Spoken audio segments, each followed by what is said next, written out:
Welcome to The Explainer. Today, we're diving right into a paradigm-shifting framework that, honestly, completely redefines how true leaders handle catastrophic failure.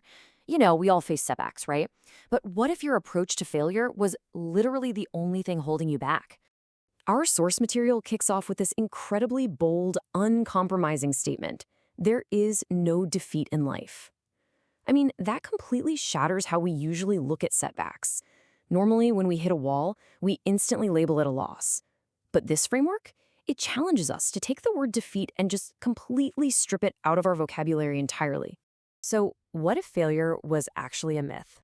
Just imagine a mindset where every single disaster, every mistake, or even a run of terrible luck is seen as a hidden opportunity that's just waiting to be unlocked. It sounds almost too optimistic, I know, but as you'll see, it is grounded in a really rigorous, highly practical philosophy. This whole concept stems from Invincible Thinking. It's a massive bestseller, and it's heavily read by top politicians and business leaders all over the world who are looking for a reliable framework for resilience. And let me tell you, it's not just some superficial success theory. It's essentially a profound operational manual for the human mind. At its core, Invincible Thinking is what we'd call an all-weather mindset. It means you're extracting valuable, actionable lessons from both your greatest successes and your absolute worst failures alike. It turns literally every life event into a stepping stone, making sure you never truly lose, no matter what the forecast looks like outside. Part 1. The origin of invincibility. Let's see how this forms the ultimate foundation of true leadership. The absolute core of this invincibility is visionary foresight. A true leader must have the foresight to guide people and give them genuine hope for the future, especially when things look incredibly bleak. They don't need a perfectly unblemished track record. They just need to stay unfazed by life's storms and actively extract a plus from every single negative situation. Like we just touched on, invincible thinking means learning those valuable lessons from both success and failure to chart your course forward. Part 2, the trap of excuses. When a storm hits, our first instinct is usually to play the victim. We want to blame others or blame destiny for our hardships, or we just sit around waiting for outside help to come save us. But true invincibility demands the exact opposite. It requires cultivating an independent, self-reliant spirit. Instead of blaming others or destiny, you have to look at the harsh realities head-on and just accept them, without constantly searching for a scapegoat. And by abandoning those excuses, a crisis is literally no longer a crisis. Instead, it becomes a continuous chain of chances. That disaster you were dreading, it's really just an unbroken sequence of opportunities designed to test your resolve and build up your strength. Part 3, reflection creates a leader. Okay, so theory is great and all, but you're probably wondering, how do we practically process failure when we are right in the thick of it? When you're hurting from a massive mistake at work or a sudden, brutal stroke of bad luck, how do you actually turn that pain into the plus we talked about earlier? Well, the process here is actually incredibly clear. Step 1, objectively accept reality. Don't fight the bad hand you were dealt. Step 2, find the hidden lesson within. Ask yourself, what is this specific failure trying to teach me right now? And step 3, immediately think of the next method. You brainstorm your next logical workaround, and you constantly strive to overcome your personal limits to bypass that bottleneck. The source uses this really fascinating biological metaphor of a white blood cell. When a bacterial threat enters your body, white blood cells don't run away, right? They open wide, swallow the threat whole, and digest it into nourishment. And that's exactly how we should treat hardship. When it arrives, we need to mentally open wide, take the problem in, and completely digest it to make ourselves fundamentally stronger. Which brings us to part 4, breaking your personal limits. To actually maintain this invincible thinking, we have to recognize the invisible ceilings we constantly build right above our own heads. Sometimes we mistake temporary physical exhaustion for an absolute dead end, or we blame external circumstances.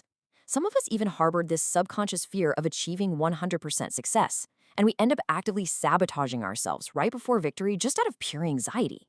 But here is the most empowering realization from the text. When you hit a wall, those limits are rarely a lack of raw ability. More often than not, they are a lack of wisdom and ingenuity. You don't necessarily need more innate talent, you just need a new idea.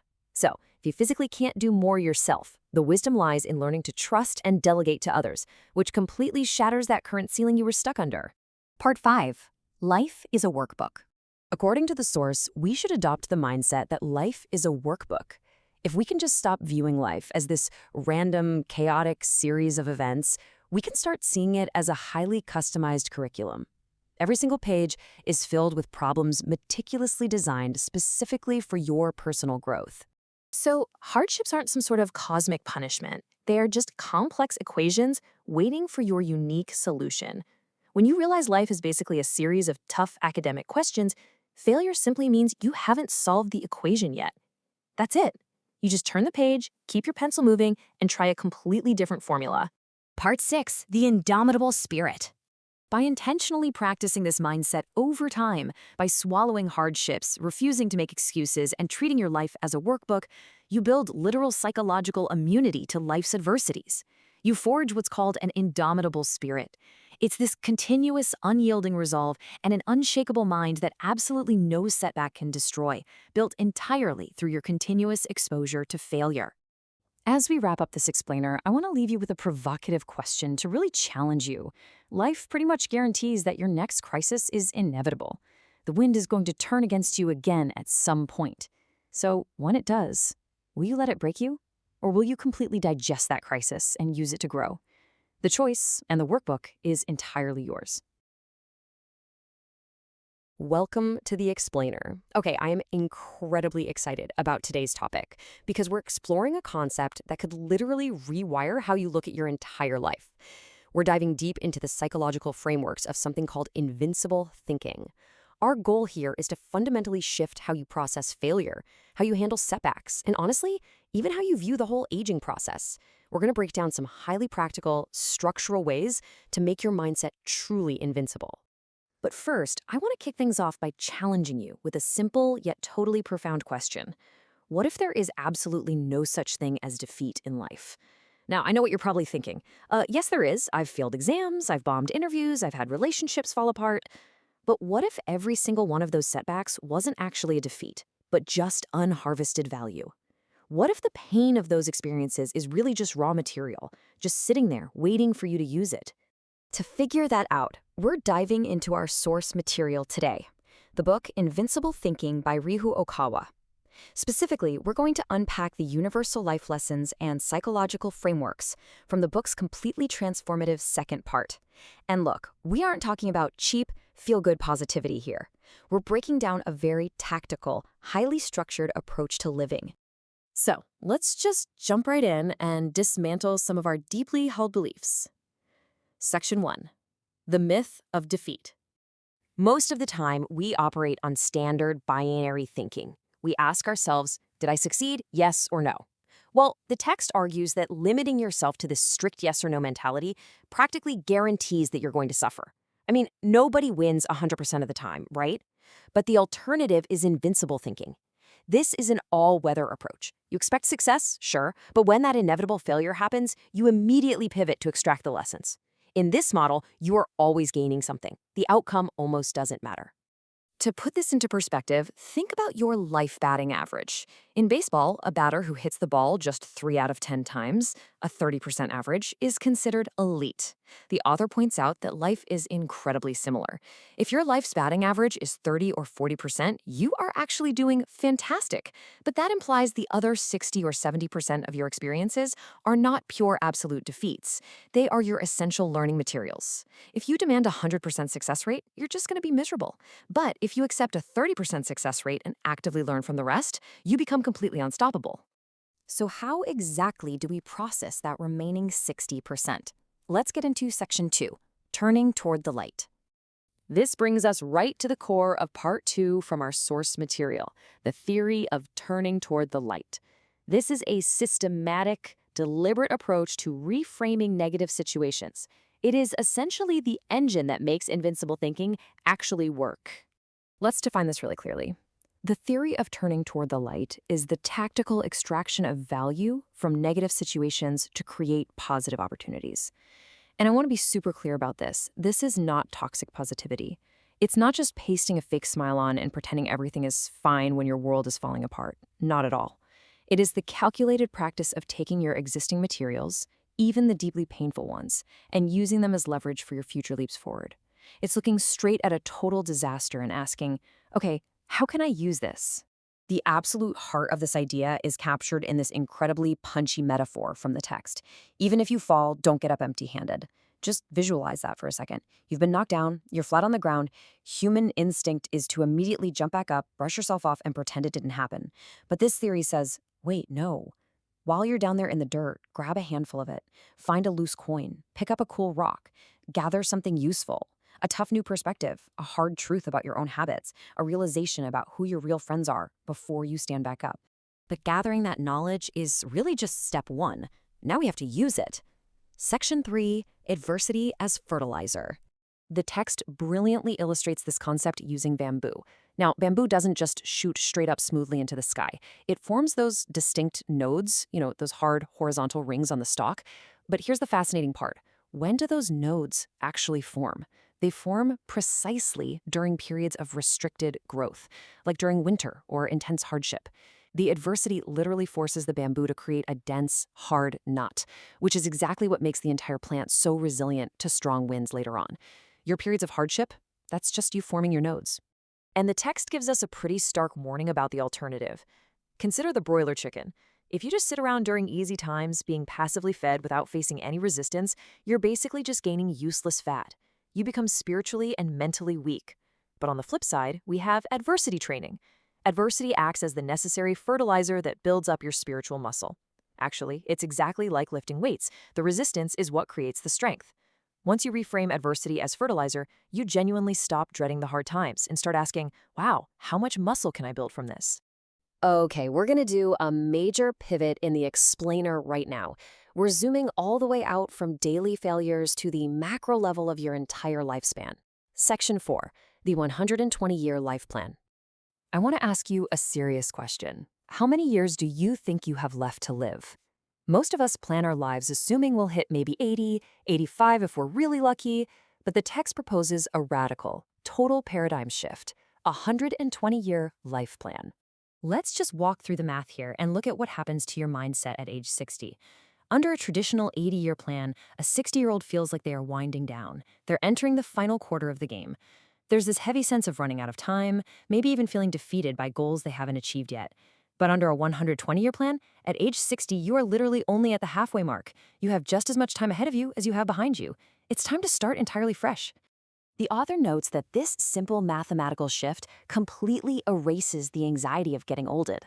If you're 60 and you genuinely believe you have another 60 years ahead of you, the next decade is like being a newborn baby in your newly expanded timeline. You have decades left to read, to learn, to completely reinvent who you are. It just totally removes the panic of the ticking clock. So this timeline completely re-strategizes how you view your entire life. Age 60, that's just the halfway point. Age 90, that becomes the youth of your later years. Even at 100 plus, you're just entering the next phase of learning. By extending your horizon so dramatically, you eliminate the rush, the stress, and that awful feeling that it's too late for me. Guess what? It is never too late if you are operating on a 120-year plan. But how do we actually prepare for a horizon that massive? That brings us to our final core concept. Section 5, Living a Multi-Track Life. The text outlines some incredibly actionable preparations for what it calls a multi-track life, or a composite life.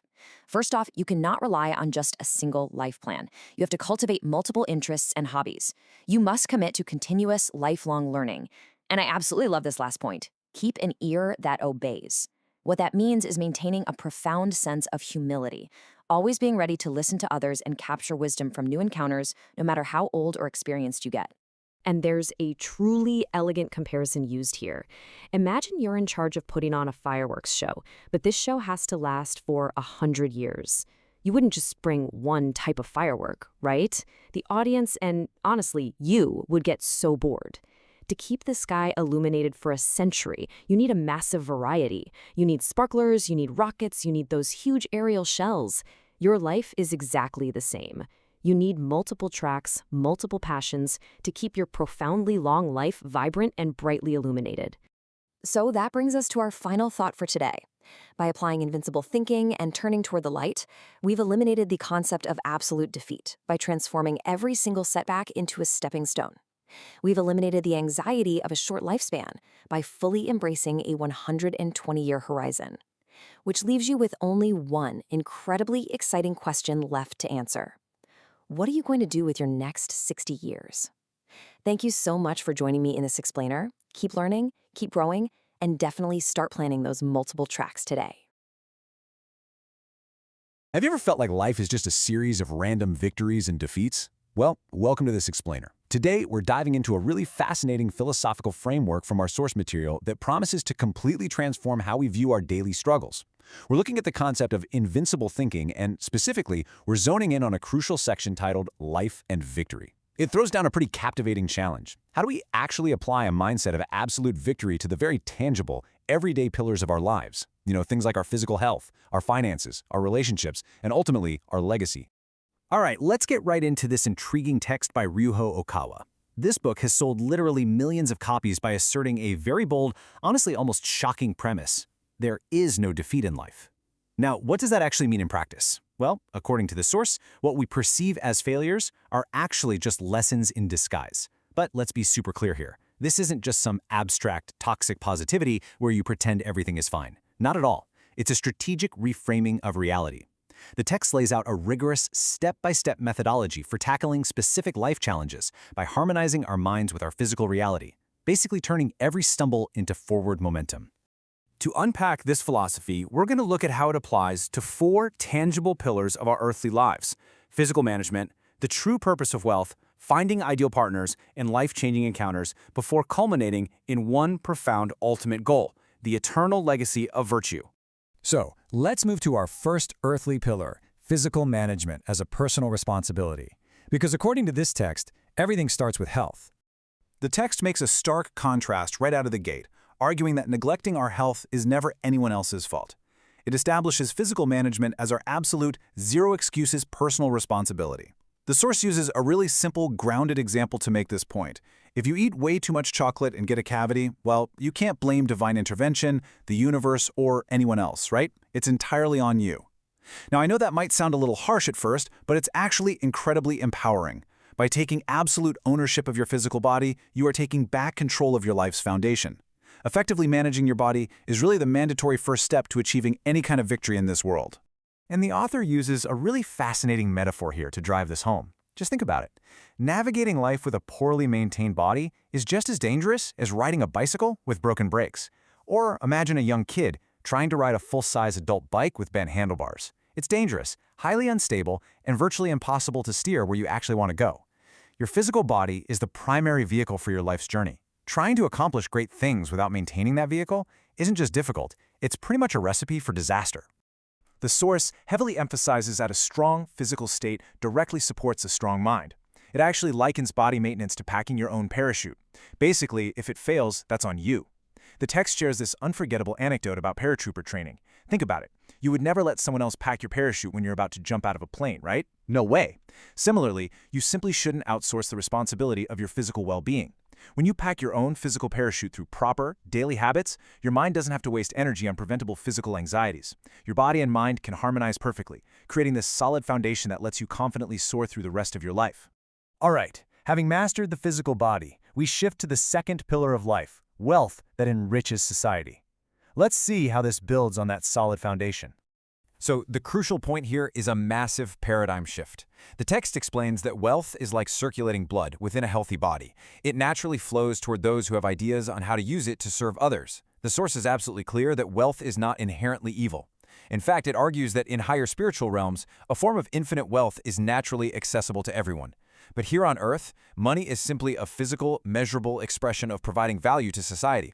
If you want to attract wealth, you must first develop a concrete idea that benefits the public, execute it with real diligence, and then, this is key, allow that wealth to circulate back into society rather than just locking it away in some vault. The source brilliantly illustrates this concept using the historical example of Henry Ford.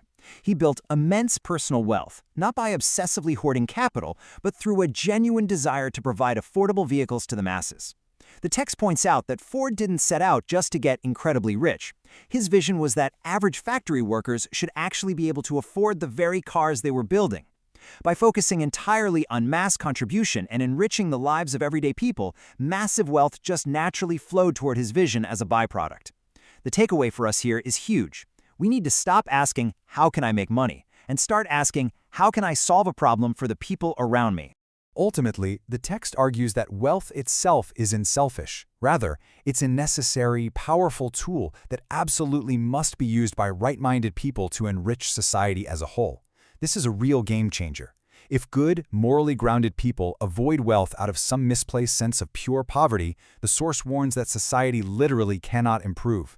Wealth needs to be in the hands of those who possess the vision and virtue to construct a better world, a utopia, essentially.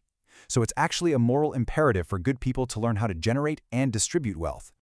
Next up, let's explore the third pillar, which tackles one of our deepest and most common anxieties: ideal partners and self-transformation. So, how exactly do you find your ideal partner? Now, you might be expecting a list of dating hacks, communication tricks, or the perfect pickup line.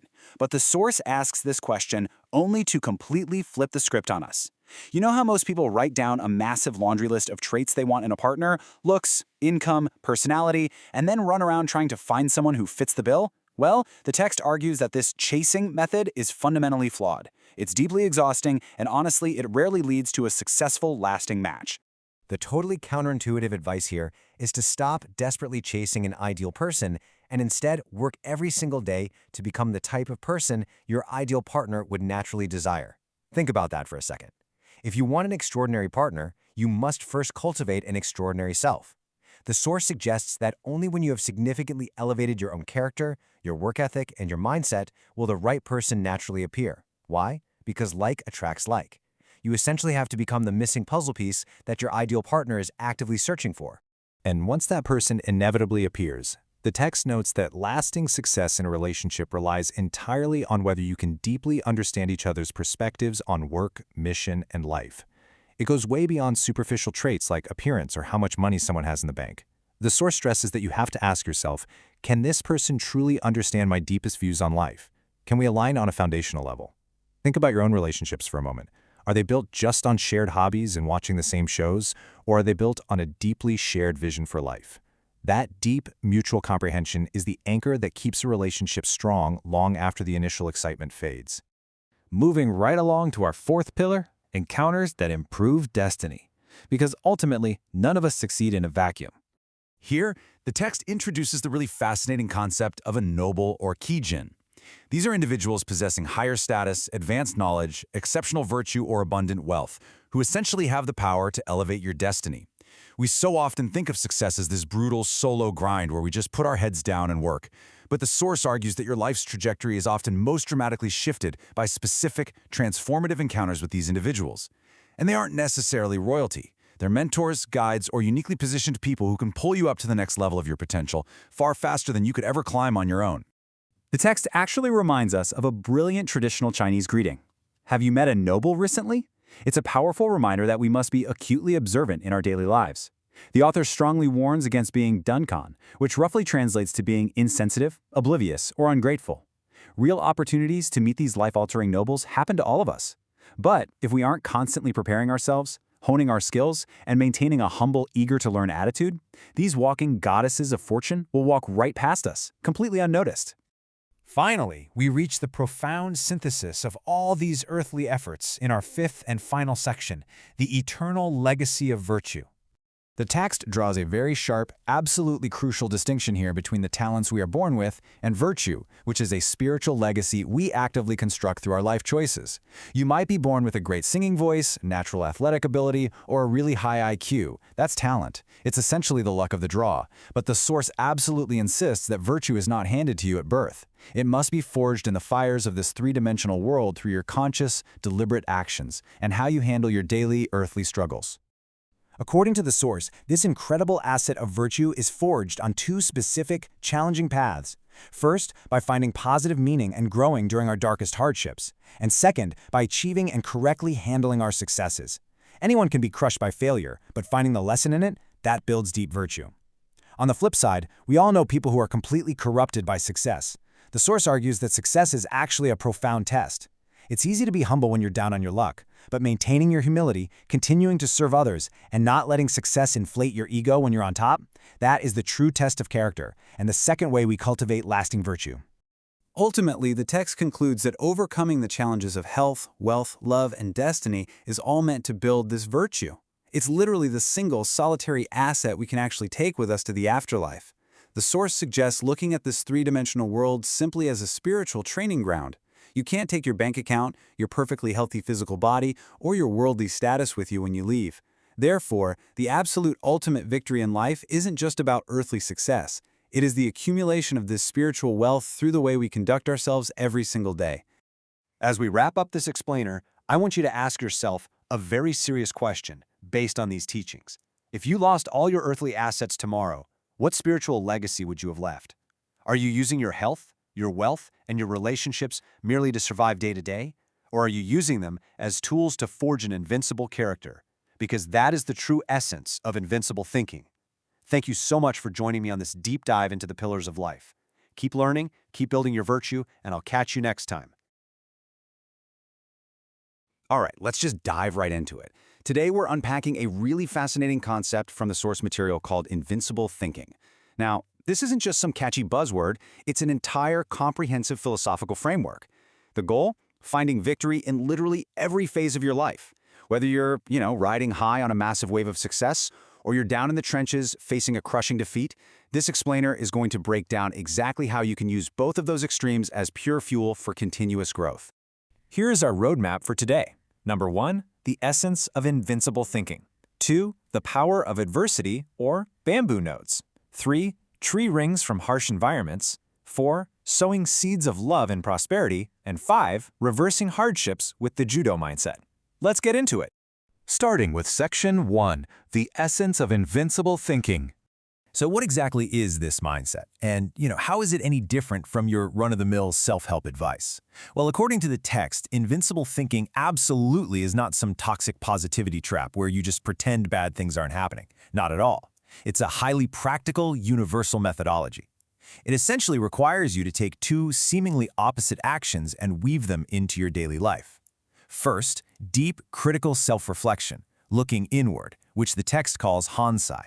And second, proactive, forward development, looking outward, or hatten.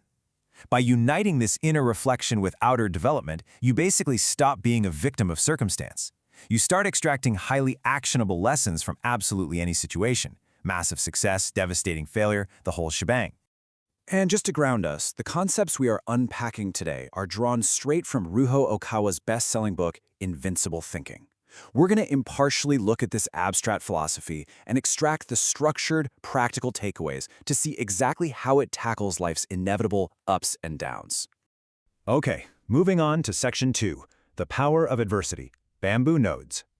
Now, when we face adversity, let's be real, it usually just feels like pain. But what is so brilliant here is how the source text uses this highly relatable natural metaphor to completely reframe how we view hardship.